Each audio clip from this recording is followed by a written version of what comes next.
Я вот могу гарантировать, никаких проблем с выдачей виз для граждан Таджикистана у нас в посольстве нет. Кроме тех, кто в свое время попал в черные списки за прежние годы. Годы гражданской войны, там, наркотики, связь с соседними элементами, которые в Афганистане находятся. Они находятся в списке отказников. Всем остальным 8,5 миллиона граждан Таджикистана всегда могут получить визы.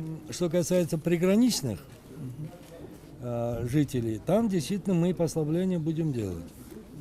Сейчас в работе документ, который должен немножко усовершенствовать соглашение, которое мы подписывали в 2000 году по визам.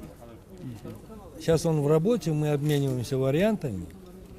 Наши специалисты обеих стран проработают. И я надеюсь, что мы там заложим, чтобы жители приграничных районов могли беспрепятственно заходить на территорию друг друга и общаться с родственниками, знакомыми и так далее. Здесь я тоже проблем не вижу. Что касается в целом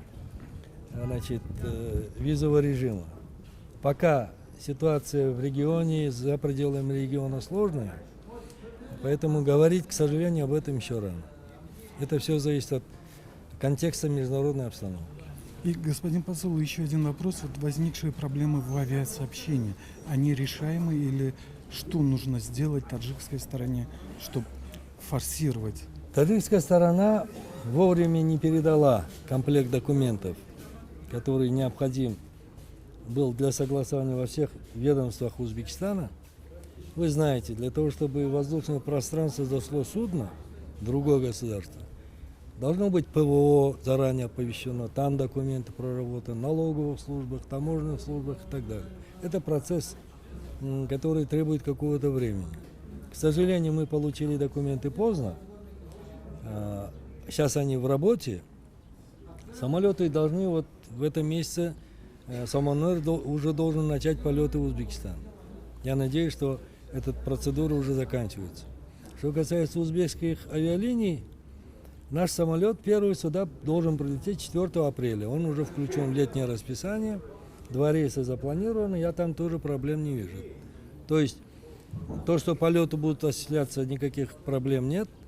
Политическое решение главами государств принято. Осталось только грамотно исполнить это поручение. Некоторые эксперты указывают на то, что выбор авиаперевозчика с таджикской стороны, то есть частная компания Somon Air, не вполне устраивает узбекскую сторону. Якобы... Нет. Это уже право таджикской стороны. Мы здесь вмешиваться не можем.